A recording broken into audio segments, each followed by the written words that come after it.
Crafting and Crime Daily. This is a special edition because I've got so much to talk about today. I'm doing two shows. So one is, this is not the podcast show. This is just some information that I wanted to give you. When I woke up this morning, let me get to this. Hold on. Coffee. When I woke up this morning, there's an Alex Murdaugh hearing.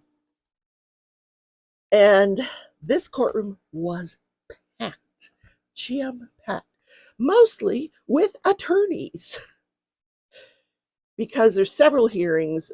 Russell Lafitte, who is a co-conspirator on at least 3 of the 101 charges pending against Alex Murdaugh for financial crimes, he's sitting there with his lawyers, and the Judge Clifton Newman comes in. Clifton Newman is the judge that presided over the Alex Murdaugh murder trial, where he was convicted of murdering his wife, Maggie, who was 52 years old, and his 22-year-old son, Paul, out on his hunting estate called Moselle, which has since been sold, and most of those proceeds went to victims of Paul Murdaugh's boat crash that happened in 2019. So this morning, Clifton Newman comes in and he tells Russell and his lawyers, I'm going to do the Murdaugh first, and then I'll get to you. So they get up from their table, and when they got up from the table, Russell, he was so tall. I mean, Alex Murdaugh is a very tall guy. This guy, taller than Alex Murdaugh, and his clothes were just hanging on him. Now, he has been convicted in federal court for his financial crimes, but it is pending an appeal. And the thing that they are waiting for is a date for him to turn himself in. Federal court works a little differently. When you're convicted in state court, like bam, the handcuffs are on you and you're fingerprinted and you're off to prison. In federal court, they give you a sentence, and then they notify you of when you should report to court or to the jail. Yeah, it's weird. So apparently Russell Lafitte has been assigned to a federal prison in Florida. How nice, right? You get a free trip to Florida. Anyway, I don't know where that is in Florida. I lived in Florida. Not sure where the federal prison is. So they get up, they move off to the side, and in comes Alex Murdaugh. A parade. I'm telling you, I didn't count them, but I'm going to guess 6 or 8 police or escorts or security or corrections. I don't know what they were, but 2 of them stood behind him. You know, when he's in his orange jumpsuit. And let me tell you, I'm not a huge fan of this guy as far as attraction. I don't, there's none. But he was looking pretty good. I mean, he has slimmed down, bulked up. He is probably the best he's ever looked in his life. So he sits down. There's 2 deputies behind him. There's like 4 up against the wall. There's another one that comes in during the proceedings. That's 7, right? Okay, I can count. So this was a motion to set one of the matters for trial.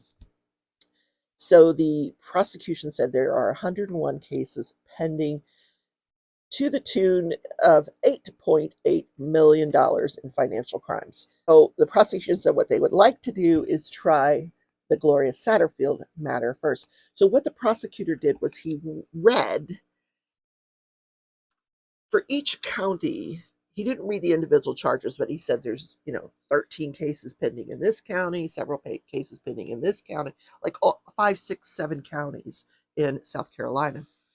And they are being tried in the county that they occurred in. So the first one he said he wants to do is the Hampton County case of Gloria Satterfield. Gloria Satterfield was Alex Murdaugh's housekeeper, and she was at the Moselle property, apparently not working that day. That's a point of contention.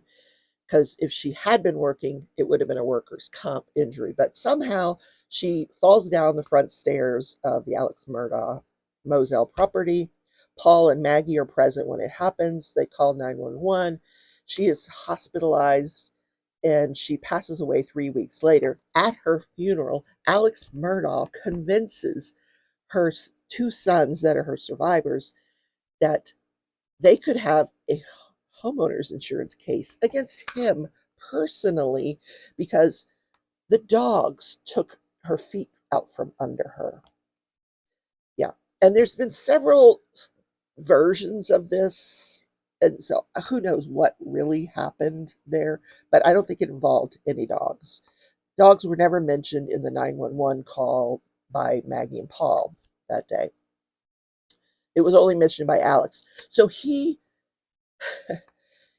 recommends a lawyer for them to get, Corey Fleming.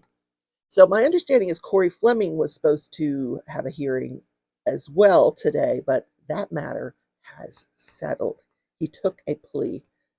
They didn't televise that part of the hearing, but that's what happened to Corey Fleming. So they hire Corey Fleming, but they think Alex is their lawyer.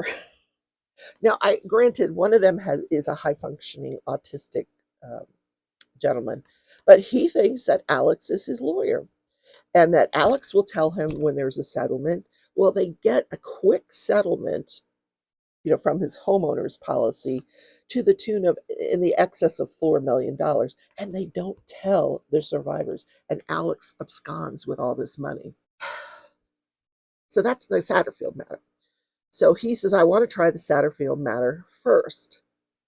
So Dick and Jim talk about all their conflicts. We've got this going in October and this in November and this in December. And, you're leaving the bench on January 1st.